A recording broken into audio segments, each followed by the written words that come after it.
Rádio Conspiracias.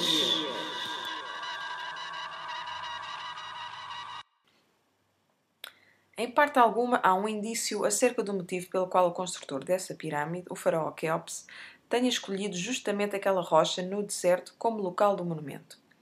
Pode-se imaginar que tenha existido uma fenda natural na rocha, que ele aproveitou para firmar a construção colossal, como também poderia servir de explicação, embora bem pobre, que do seu palácio de verão ele desejava observar o progresso dos trabalhos.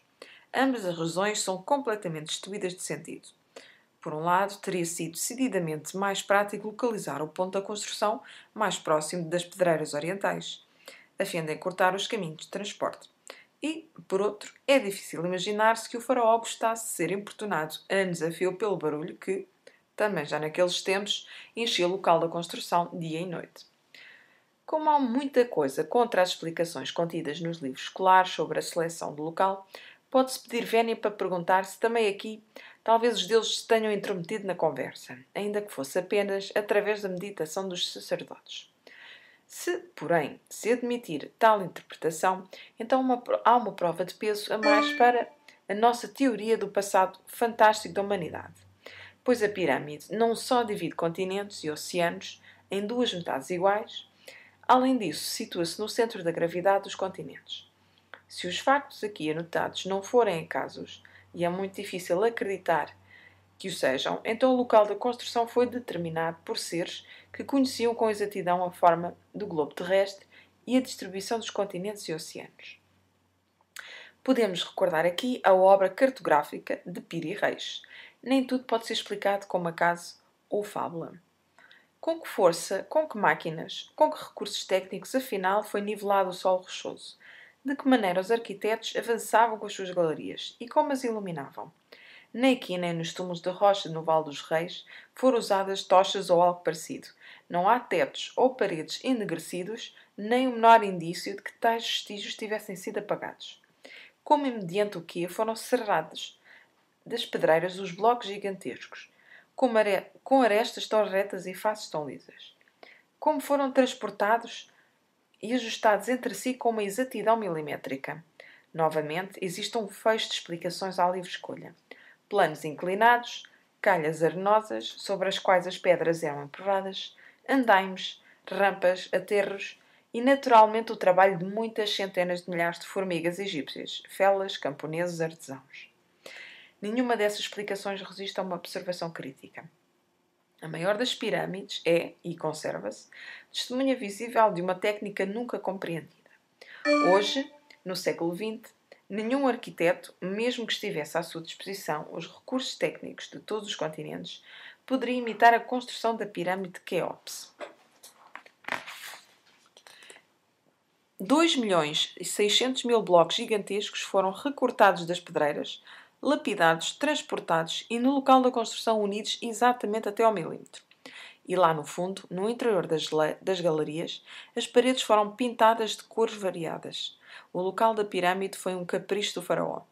As inalcançadas medidas clássicas da pirâmide foram ideias ocasionais do arquiteto.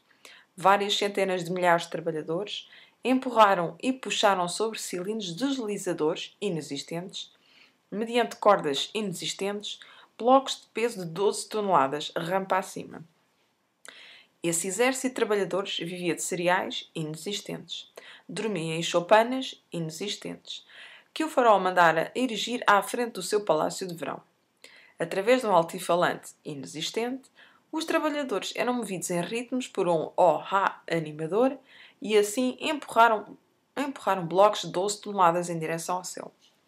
Se os diligentes obreiros tivessem vencido por dia a enorme tarefa de instalar 10 blocos, então, se seguir essa ilustração anedótica, em cerca de 250.000 dias, ou seja, 664 anos, teriam posto no lugar os 2.600.000 blocos de pedra até formar a maravilhosa pirâmide. Sim, e que não o esqueçamos, tudo se formou como produto do capricho de um rei excêntrico que não chegou a ver o fim da obra arquitetónica por ele inspirada, tetricamente belo e infinitamente triste.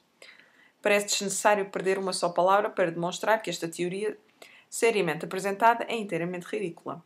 Quem é que é bastante ingênuo para acreditar que a pirâmide não devesse ser senão um túmulo de um rei? Quem querrá continuar considerando mero acaso o facto que a pirâmide nos inspira relações matemáticas e astronómicas? Sem discussão, atribui-se hoje a grande pirâmide ao faraó Quéops, que teria sido o seu idealizador e construtor. Porquê? Porque todas as inscrições e as placas indicam Quéops.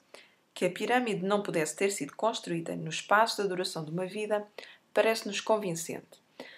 Que diríamos, porém, se Quéops tivesse mandado falsificar as inscrições e as placas que deveriam dar notícias da sua glória?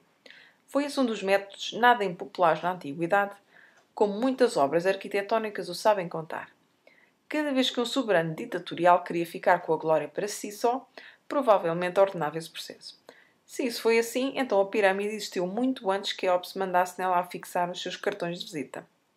Na Biblioteca de Oxford encontra-se um manuscrito em que o ator copta Mas Undi afirma haver sido o rei egípcio Súrid quem mandou construir a Grande Pirâmide. Singularmente, esse Súrid governou o Egito antes do dilúvio. Acrescenta o manuscrito que esse inteligente rei Súrid ordenou aos seus sacerdotes que registassem todo o conjunto da sua sabedoria e escondessem os escritos no interior da pirâmide. Segundo a tradição copta, pois a pirâmide foi construída antes do dilúvio. Tal suposição é confirmada por Heródoto no segundo livro da sua história. Os sacerdotes em Tebas ter-lhe-iam mostrado 341 figuras colossais, cada uma das quais indicaria uma geração de sumos sacerdotes num período de 11.340 anos. Hoje sabemos que cada sumo sacerdote, já em vida, fazia erigir a sua própria estátua. Assim, também relata Heródoto acerca de sua viagem a Tebas, informando que um sacerdote após outro lhe havia mostrado a sua estátua como prova de que sempre o filho sucedera ao pai. E os sacerdotes asseguraram a Heródoto que as suas indicações eram muito exatas, uma vez que durante muitas gerações havia registado tudo por escrito. Declararam ainda que cada uma dessas 341 figuras representava uma geração humana e que antes dessas 341 gerações, os deuses haviam vivido entre os homens e que depois disso, nenhum deus em figura de homem os teria visitado novamente. Tradicionalmente, estima-se o período histórico do Egito em cerca de 6.500 anos. Por que então os sacerdotes teriam mentido tão desavergonhadamente ao viajante Heródoto a respeito dos seus 11.340 anos? E porque acentuaram expressamente que as últimas 341 gerações já não mais haviam sido visitadas pelos deuses. Essas indicações cronológicas precisas, corroboradas pelas estátuas, teriam sido completamente inúteis se, em tempos imemoriais, não tivessem mesmo vivido deuses entre os homens. Sobre o como, o porquê e o quando da construção das pirâmides sabemos tanto quanto nada. Ali está adiante de nós, imponente, montanha artificial com cerca de 150 metros de altura e 31 milhões de toneladas de peso, com prova de uma realização incrível. E, no entanto, querem convencer-nos de que tal monumento não deve ser mais do que um jazigo de um rei extravagante. Acredite quem quiser. E pronto, ficou aqui parte do capítulo, já bastante extenso, sobre o enigma das pirâmides. Espero que tenham gostado e até uma próxima emissão da Rádio Conspiracias.